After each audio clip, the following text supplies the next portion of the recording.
ఎందుకు నేను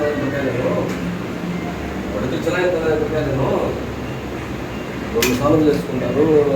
బోడే ఫోన్ చేసినట్టున్నాడు ప్రకాశే ఇప్పుడు ఇయ్యాలనా బోడే ఫోన్ చేసి సరే చెప్పన్నాడు.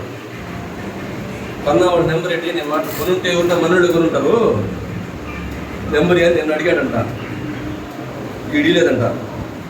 సరే ఏదైనా వాడు చిన్న పడతారు కదా, వాడు ఫాలో చేసుకున్న తర్వాత నువ్వు సర్వే చేసుకో అని అన్నాడు నాతో. అయ్యింది ఎందుకు పని చేయి, నువ్వు వాళ్ళకి మాకు సైట్ హ్యాండ్ ఓవర్ చేసేయమని చెప్పు, నువ్వు డబ్బు కట్టావు కదా అంటే మిలిటరీ సీన్ ఫాలో ఏందని అడిగాడు. రసీదు చెప్పిన అన్నీ సాల్వ్ చేసుకుంటావా అని చేసుకుంటారన్న. వాళ్ళు చిన్న పెద్ద వాళ్ళే సాల్వ్ చేసుకుంటారంటే అసలు చేసుకొని లేదు. నువ్వు ఆ మాట చెప్పేసి అబ్బాయి పాత్ర ఇది. ఆయన స్మూత్గా చెప్పాడు రైట్, నేను ఎందుకు ఆపుతాను ప్రవీణ్ ఇదే ఏమని